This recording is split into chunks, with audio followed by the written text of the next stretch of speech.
பெண்களுக்கு எவ்வளவுதான் நகை வைத்திருந்தாலும் நகை மீது உள்ள ஆசை மட்டும் போகாது.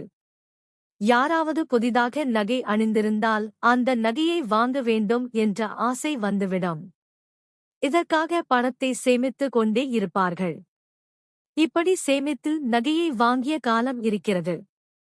ஆனால் இன்றைய காலத்தில் சேமித்து வைத்தெல்லாம் நகையை வாங்க முடியாது. ஏனென்றால் நகையின் விலையானது நாளுக்கு நாள் ஏறிக்கிட்டே இருக்கிறது.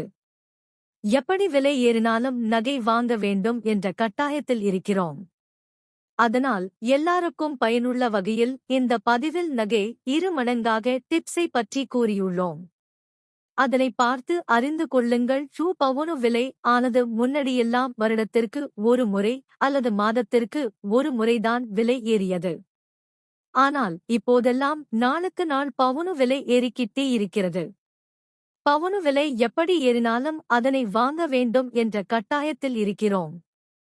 அதிலும் பெண் பிள்ளைகளை பெற்றவர்கள் பவுனு போட்டுதான் திருமணம் செய்து வைப்பார்கள். தங்களின் மதிப்பையும் மரியாதையும் அதிகப்படுத்துவதற்கும் பவுனை வாங்குகிறார்கள். பவுன் வாங்க வேண்டும் என்பது பலருக்கும் கனவாகவே போகிறது. என்னதான் தங்கம் வாங்கணும்னு பணத்தை சேர்த்து வச்சாலும் செலவாகிறது. அது மட்டுமல்ல, பவுனு விலையும் நாளுக்கு நாள் ஏறிக்கிட்டே இருக்கு. இதனால சாமானிய மக்களுக்கு பவுன் வாங்குகிறது கனவாகவே போய்விடும். நகை வாங்க வேண்டும் என்ற கனவு நனைவாகுவதற்கு இந்த ஐடியாவை பின்பற்றுங்க. பவுனு விலை ஆனது முன்னடியெல்லாம் வருடத்திற்கு ஒரு முறை அல்லது மாதத்திற்கு ஒரு முறைதான் விலை ஏறியது.